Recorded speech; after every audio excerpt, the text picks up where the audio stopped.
ഷാഫി പറമ്പലിന്റെ വിജയത്തിന് തൊട്ടു പിന്നാലെ തന്നെ പ്രവചിക്കപ്പെട്ടതാണ് പാലക്കാട് ഉപതെരഞ്ഞെടുപ്പിൽ രാഹുൽ മാങ്കൂട്ടത്തിന്റെ സ്ഥാനാർത്ഥിത്വം. വലിയ ആത്മവിശ്വാസത്തിലാണ് രാഹുലും കോൺഗ്രസും. രാഹുലിന്റെ വീട്ടിൽ നിന്ന് കണ്ണൻ നായർ ചേരുന്നുണ്ട്. Kannan Nair, good morning. രാവിലെ രണ്ടാളും ഒരുമിച്ചാണുള്ളതല്ലേ? ആത്മവിശ്വാസം എത്രത്തോളം ഉയരെയാണ്? എന്തൊക്കെയാണ് പങ്കുവയ്ക്കുന്നത് രാഹുൽ മാങ്കൂട്ടത്തിൽ? അറിയാൻ ആകാംക്ഷയുണ്ട്. വർഷങ്ങളായിട്ടുള്ള സൗഹൃദമാണ് മോദി. രാഹുലെ, ആശംസകൾ. അണ്ണാ, താങ്ക് യു. എന്താ പരിപാടി? രാവിലെ ഇപ്പോൾ ഇവിടെ കുടുംബത്തിലെ മുതിർന്ന ആളുകളൊക്കെ ഒന്ന് കാണാൻ അവരുടെ അനുഗ്രഹം വാങ്ങണം. പിന്നെ നേരെ രാവിലെ പുതുപ്പള്ളി പോകാമെന്നായിരുന്നു വിചാരിച്ചിരുന്നത്. ഉമ്മൻചാണ്ടി സാറിൻ്റെ കല്ലറയിൽ നിന്ന് തുടങ്ങണമെന്നാണ് ആഗ്രഹിച്ചത്. പക്ഷേ സാറിൻ്റെ മകനും പുതുപ്പള്ളിയുടെ MLA ശ്രീ ചാണ്ടിയെ വിളിച്ചിരുന്നു. അപ്പോൾ അദ്ദേഹത്തിൻ്റെ മുൻ നിശ്ചയിച്ചൊരു ഡൽഹി പ്രോഗ്രാമുണ്ട്. അപ്പോൾ അദ്ദേഹം ഡൽഹിയിലാണ്. അപ്പോൾ അദ്ദേഹത്തിൻ്റെ കൂടെ ഒരു കൺവീനിയൻസിന് വേണ്ടിയിട്ടൊന്ന് വെയിറ്റ് ചെയ്യുകയാണ്. രാവിലെ ആൻ്റണി സാറിനെ കാണാൻ വേണ്ടിയിട്ട് തിരുവനന്തപുരത്ത് പോകുന്നു. അപ്പം ജീവിതത്തിൻ്റെ പ്രധാനപ്പെട്ട ഒരുപാട് ഘട്ടങ്ങളിൽ ഉമ്മൻചാണ്ടി സാറിനെ പോലെ ജീവിതത്തിൽ ഇടപെടലുകൾ നടത്തിയിട്ടുള്ളൊരു മനുഷ്യനാണ് ആൻ്റണി സാർ. അപ്പോൾ അദ്ദേഹം അതൊന്നും ഈ പുറത്ത് പറയുന്ന ഒരാളല്ല. അപ്പോൾ അതുകൊണ്ട് അദ്ദേഹത്തിൻ്റെ അനുഗ്രഹം വളരെ അനിവാര്യമാണ്. അദ്ദേഹം ഇപ്പോൾ യാത്രകൾ വളരെ കുറവാണ്. അപ്പോൾ അതുകൊണ്ട് അദ്ദേഹത്തെ നേരിട്ട് പോയി കണ്ട് അദ്ദേഹത്തിൻ്റെ അനുഗ്രഹം വാങ്ങി.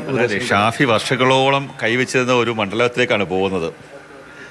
അതുകൊണ്ട് തന്നെ എനിക്കൊരു ഫീൽ ലൈക്ക് ഹോമാണ്. അപ്പോൾ ഞങ്ങൾ തമ്മിലൊരു ബന്ധം എല്ലാവർക്കും അറിയുന്നതാണ്. അപ്പം എല്ലാവരുമായിട്ടും എനിക്ക് നല്ല ബന്ധമാണെങ്കിലും അദ്ദേഹവുമായിട്ടൊരു ഒരു പടിക്കപ്പുറമുള്ള ഒരു സഹോദര ബന്ധമുണ്ട്. അപ്പോൾ അതുകൊണ്ട് വർഷങ്ങളായിട്ട് ഇപ്പോൾ കഴിഞ്ഞ പാലക്കാട് നിയമസഭാ തെരഞ്ഞെടുപ്പിൽ അദ്ദേഹം മത്സരിക്കുമ്പോൾ ആ മണ്ഡലത്തിൻ്റെ ചുമതലയുണ്ടായിരുന്ന ആളാണ്. അപ്പോൾ അതുകൊണ്ട് ആ പ്രദേശങ്ങൾ ഇപ്പം അത് പാലക്കാടും കണ്ണാടിയും പിരായിരിയും മാത്തൂരും ഒക്കെ വളരെ പരിചിതമായി, എനിക്ക് അടൂര് പോലെ പരിചിതമായിട്ടുള്ള ലോക്കൽ സ്ഥലങ്ങളെല്ലാം പഠിച്ചു കഴിഞ്ഞു.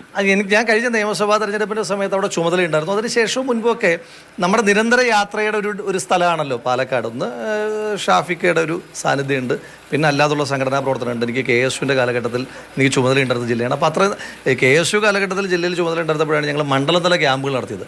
അതുകൊണ്ട് സത്യം പറഞ്ഞാൽ പാലക്കാട് ജില്ലയിൽ തന്നെ ഞാൻ പോയിട്ടില്ലാത്ത ഒറ്റ പഞ്ചായത്ത് പോലും ഇല്ല എന്ന് പറഞ്ഞാൽ അതിനകത്ത് അതിശയോക്തിയില്ല. അപ്പോൾ അതുകൊണ്ട് എല്ലാ പഞ്ചായത്തിലും പാലക്കാട് ജില്ലയിൽ തന്നെ പോകാനുള്ള അവസരമൊക്കെ സംഘടനാപരമായിട്ട് കിട്ടി. ഇപ്പം മത്സരിക്കേണ്ട അവസരം കിട്ടുമ്പം വളരെ ആർദ്രതയുള്ള മനുഷ്യന്മാർ, പാലക്കാടുകാരെ പറ്റി പറയുന്നത് തന്നെ ഒരു ആർദ്രതയുടെ മനുഷ്യന്മാരാണല്ലോ. അപ്പോൾ അവർക്കിടയിലേക്ക് പോകുമ്പോൾ വലിയ സ്നേഹവും സന്തോഷവും. അതായത് 25 ദിവസം എണ്ണി പറഞ്ഞാൽ 25 ദിവസമേ ഉള്ളൂ.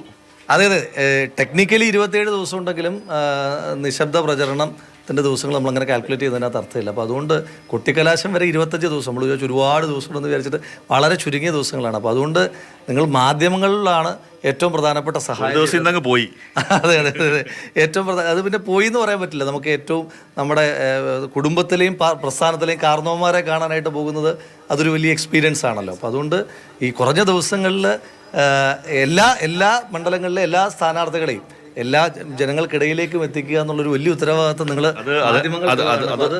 മാതൃഭൂമിയിലൂടെ അഭ്യർത്ഥിക്കുകയാണ്. മാതൃഭൂമിയുടെ പ്രേക്ഷകരും അതുപോലെ തന്നെ മാതൃഭൂമി പിന്നെ ചാനലും എല്ലാ കാലവും വലിയ പിന്തുണ നൽകിയിട്ടുള്ള മാധ്യമ സ്ഥാപനമാണ്. അപ്പോൾ അതിൻ്റെ ആ പിന്തുണയും സ്നേഹമൊക്കെ തുടരണം. അതായത് നമ്മൾ രാഷ്ട്രീയം പറഞ്ഞു കഴിഞ്ഞാൽ ഒരു ത്രികോണ മത്സരമാണ് അവിടെ നടക്കുന്നത്. ത്രികോണ മത്സരം എന്ന് പറയുന്നതിനപ്പുറം അവിടെ മതേതരത്വവും വർഗീയതയും തമ്മിൽ മത്സരിക്കുമ്പോൾ കേരളത്തിൻ്റെ മണ്ണിൽ എല്ലാ കാലഘട്ടത്തിലും എഡ്ജ് മതേതരത്വത്തിനുണ്ട്. അപ്പോൾ ആ ഒരു മതേതരത്വത്തിൻ്റെ പ്ലസ് പ്രതീക്ഷിച്ചിട്ടാണ് പാലക്കാട്ടേക്ക് പോകുന്നത്. അപ്പോൾ ആ ആർദ്രതയുള്ള മനുഷ്യന്മാർ അവരുടെ ഒരു മതേതര മൂല്യങ്ങളിലും അവരുടെ ഒരു സെക്കുലർ സ്റ്റാൻഡേർഡിലും ഒക്കെ നമുക്ക് വലിയ കോൺഫിഡൻസ് ഉണ്ട്. അപ്പോൾ അതുകൊണ്ട് അതിൻ്റെ ഒരു ആത്മവിശ്വാസം ഉണ്ട്. എല്ലാം അങ്ങോട്ട് ചെന്ന് ഇറങ്ങുന്നേ. അപ്പോൾ അത് ഇന്ന് നേതാക്കന്മാർ ഇന്ന് പറയാമെന്നാണ് പറഞ്ഞിരിക്കുന്നത്. അപ്പം അവിടെ പാലക്കാട് പോകുന്നതിന് മുമ്പ് ചെയ്തു തീർക്കേണ്ടുന്ന ചില കാര്യങ്ങളുണ്ട്. അപ്പോൾ അത് പൂർത്തീകരിച്ചിട്ട് നേരെ പാലക്കാട്ടേക്ക്. നോമിനേഷൻ അത്തരം കാര്യങ്ങളൊന്നും തീരുമാനിക്കപ്പെട്ടിട്ടില്ല. ഒന്നും ഒരു ബൈ ഇലക്ഷൻ കൂടി ആയതുകൊണ്ട് സംസ്ഥാന നേതൃത്വം കൂടിയാണ് അത്തരം കാര്യങ്ങളിലൊക്കെ തീരുമാനങ്ങൾ എടുക്കേണ്ടത്. അപ്പം അത്തരത്തിലുള്ള കമ്മ്യൂണിക്കേഷൻ ഒന്നും കിട്ടിയിട്ടില്ല. ഇന്നലെ രാത്രിയിലാണ് ഡിക്ലറേഷൻ തന്നെ വന്നത്. അതിനുശേഷം മണ്ഡലത്തിലുള്ള പരമാവധി ആളുകളെ വിളിക്കാനും ഒക്കെയുള്ള ശ്രമങ്ങൾ നടത്തിക്കൊണ്ടിരിക്കുകയാണ്. ദിവസങ്ങളിൽ 3 മണ്ഡലങ്ങളായിരിക്കും കൂടുതൽ രാഷ്ട്രീയപരമായി ശ്രദ്ധിക്കുക: പാലക്കാട്, ചേലക്കര, പിന്നെ വയനാട്. അപ്പോൾ അതിനകത്ത് ചേലക്കര ഞാൻ ഇന്നലെയും പറഞ്ഞു, ഈ വയനാടും പാലക്കാടും സിറ്റിംഗ് സീറ്റുകളാണ്. അപ്പോൾ വയനാട് ശ്രീമതി പ്രിയങ്ക ഗാന്ധി മത്സരിക്കുന്നു. അതിൻ്റെ ഒരു ഗ്രേസ് നമുക്ക് എല്ലാവർക്കും ഉണ്ട്. ഇപ്പോൾ നമുക്ക് തന്നെ അഭിമാനമാണ്. ഇപ്പം സ്ഥാനാർത്ഥി പ്രഖ്യാപനം AICCയുടെ സംഘടനാ ജനറൽ സെക്രട്ടറി ശ്രീ KC വേണുഗോപാലിൻ്റെ ലെറ്ററിൽ വരുമ്പോൾ ശ്രീമതി പ്രിയങ്ക ഗാന്ധി ലോക്സഭയിലേക്ക് മത്സരിക്കുന്ന അതേ ലെറ്ററിൽ തന്നെ വരിക എന്ന് പറയുന്നൊരു സംഘടനാ പ്രവർത്തനത്തെ സംബന്ധിച്ചിടത്തോളം വലിയ അഭിമാനമുള്ള കാര്യമാണ്. അങ്ങനെ വയനാട് പ്രത്യേകതയുണ്ട്, പാലക്കാട് പ്രത്യേകതയുണ്ടെങ്കിലും ഈ തെരഞ്ഞെടുപ്പിൽ ട്രെൻഡ് സെറ്റ് ചെയ്യാൻ പോകുന്നത് ചേലക്കരയായിരിക്കും. കാരണം ഇടതുപക്ഷ മുന്നണിയുടെ ഏറ്റവും വലിയ ഉരുക്ക് കോട്ടകളിലൊന്ന് ആ പ്രദേശത്തെ ഇടതുപക്ഷക്കാർ തന്നെ തിരുത്തി അത് ഐക്യജനാധിപത്യ മുന്നണിയെ ജയിപ്പിക്കുന്ന വരാൻ പോകുന്ന ത്രിതല പഞ്ചായത്ത് തെരഞ്ഞെടുപ്പിൻ്റെയും നിയമസഭാ തെരഞ്ഞെടുപ്പിൻ്റെയും ട്രെൻഡ് സെറ്റ് ചെയ്യാൻ പോകുന്നത് ചേലക്കരയായിരിക്കും. അതായത് പ്രിയങ്ക ഗാന്ധി മത്സരിക്കുന്നത് നമുക്കൊരു പോസിറ്റീവ് എഡ്ജ് ഉണ്ടാക്കും അല്ലേ? ഭയങ്കര അതൊന്ന് ഗാന്ധി നെഹ്റു കുടുംബത്തോട് കേരളത്തിൻ്റെ മനസാക്ഷിക്കുള്ളൊരു കേരളത്തിൻ്റെ പൊതുമനസ്സിനുള്ളൊരു വലിയ അഫിനിറ്റി ഉണ്ട്, അവർക്കൊരു വലിയ അഫെക്ഷനേറ്റാണ്. അപ്പം ശ്രീമതി പ്രിയങ്ക ഗാന്ധിയും ശ്രീ രാഹുൽ ഗാന്ധിയും ഒക്കെ ഈ അവരെക്കാൾ വളരെ പ്രായം കുറഞ്ഞ ആളുകളുടെ മുന്നിൽ പോലും ഈ രാജ്യത്തിൻ്റെ കുട്ടികളായി കരുതുന്ന ഒരു വാത്സല്യമാണ് പലപ്പോഴും അവരോടുള്ളത്. അപ്പം അവരെ പോലെ ശ്രീമതി പ്രിയങ്ക ഗാന്ധി ഇന്ത്യൻ പാർലമെൻറ്റിലേക്ക് കന്യംഗത്തിന് ഇറങ്ങുന്നു. ആ മത്സരത്തിൻ്റെ ഒരു വശത്ത് മത്സരിക്കാൻ അവസരം കിട്ടുക എന്നൊക്കെ പറഞ്ഞാൽ അതിൻ്റെ ഒരു വലിയ പ്ലസ് ഉണ്ട്. കേരളത്തിൽ മുഴുവനായിട്ട് രൂപപ്പെടുന്ന ഒരു പ്രിയങ്ക ഗാന്ധി ഫാക്ടർ ഉണ്ട്. ആ ഫാക്ടറിൻ്റെ ഭാഗം കൂടി പാലക്കാട്ടിൽ റിഫ്ലക്ട് ചെയ്യും, ചേലക്കരയിൽ റിഫ്ലക്ട് ചെയ്യപ്പെടും. നല്ല തിരക്കാണ്. Thank you. എല്ലാവിധ ആശംസകളും.